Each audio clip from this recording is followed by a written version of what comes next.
Вот я уже головой понимаю, что мы не будем вместе. Даже, наверное, уже и не хочу. А вот на деле забыть не могу. Постоянно мониторю и вспоминаю. Это тема, с которой ко мне приходит чуть ли не каждая вторая клиентка. Честно сказать, я сама достаточно долго изучала эту тему. Поэтому давайте разбираться вместе. Не забудьте подписаться и поставить лайк, чтобы я видела вашу обратную связь.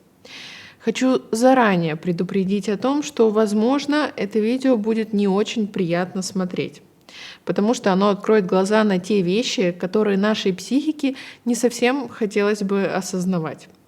Но если вы все-таки готовы посмотреть правде в глаза, то досмотрите до конца, будет интересно.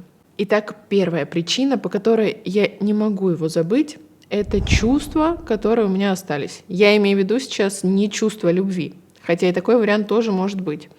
Например, чувство обиды за его поступки, или чувство вины или злости, а также вопросы, на которые я до сих пор не получила ответы, и пытаюсь в своей голове каким-то образом это объяснить. Мол, как ты мог?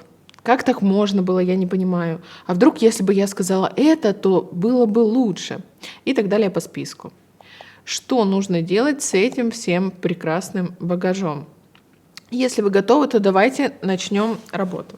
Вот прямо сейчас возьмите листок с бумагой, сделайте пару глубоких вдохов и выдохов, успокойте сознание и напишите все вопросы, которые к нему остались.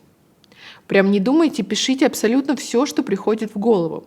За каждую ситуацию, даже которая была очень давно. И подумайте, какие чувства у вас возникают, когда вы все это пишете. И тоже их запишите. Это может быть обида, боль, агрессия и так далее. После того, как закончите с этим работу, задайте себе вопрос. Кому из родителей я, маленькая, задаю такие же вопросы? Это облегчит понимание, кого из родителей нужно проработать. После того, как вы поняли, какие чувства вас держат, обязательно прорабатывайте эти чувства, потому что это сильнейшая завязка.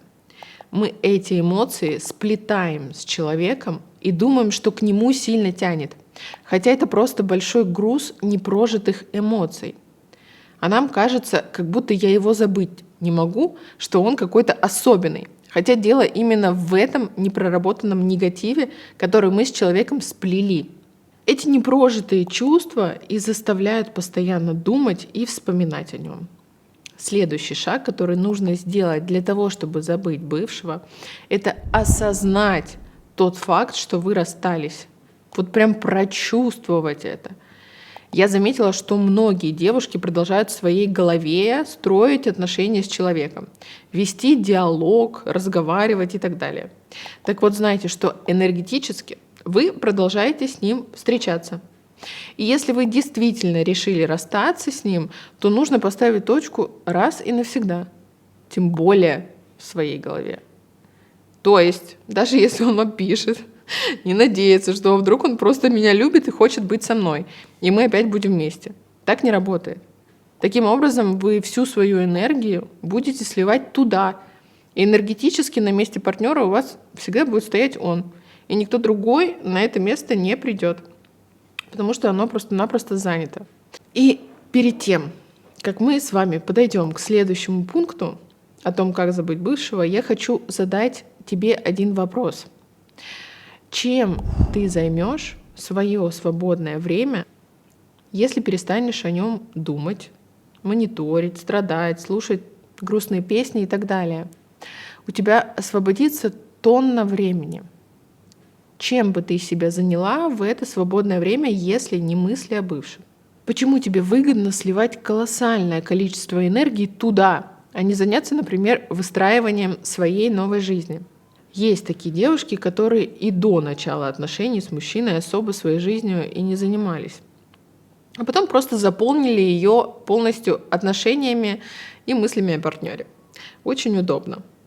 И сейчас мужчины нет, и кажется, что и жизнь тоже как будто остановилась. Подумай о том, какие занятия ты бы хотела попробовать, какие создать проекты.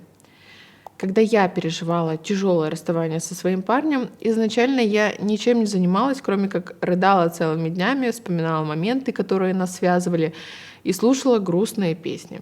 И в какой-то момент это уже даже стало как неотъемлемая часть меня, как некий ритуал, который мне нужно было обязательно сделать каждый день. Страшно? Страшно. Но потом, когда я поняла, что это обсасывание, простите, негатива ни к чему не приводит, я села и начала придумывать другую версию себя, другую Юлю, которая занимается собой, а не копается в прошлом. Скажу честно, пришлось очень сильно напрячь мозг, потому что для меня было непривычно даже представить, что я могу жить другую позитивную жизнь, которую я сама себе придумала. Распиши занятия, которыми ты хотела давно заниматься, но откладывала. Перестань завидовать, что он спокойно продолжает жить, а ты нет. Начни тоже строить свою жизнь по шагам, и ты увидишь какой-то интересный и наполняющий процесс. Проверено на собственной шкуре и шкуре многих моих клиентов. Это был список самых основных и важных моментов для того, чтобы забыть и отпустить окончательно бывшего партнера. Очень надеюсь, что было полезно. Напишите в комментариях свои впечатления после просмотра этого видео. А я напоминаю, что еще больше информации, а также практику по отпусканию бывшего партнера вы можете найти у меня в телеграм-канале, ссылку на который я оставила в описании к этому видео. Была рада с вами пообщаться и до встречи.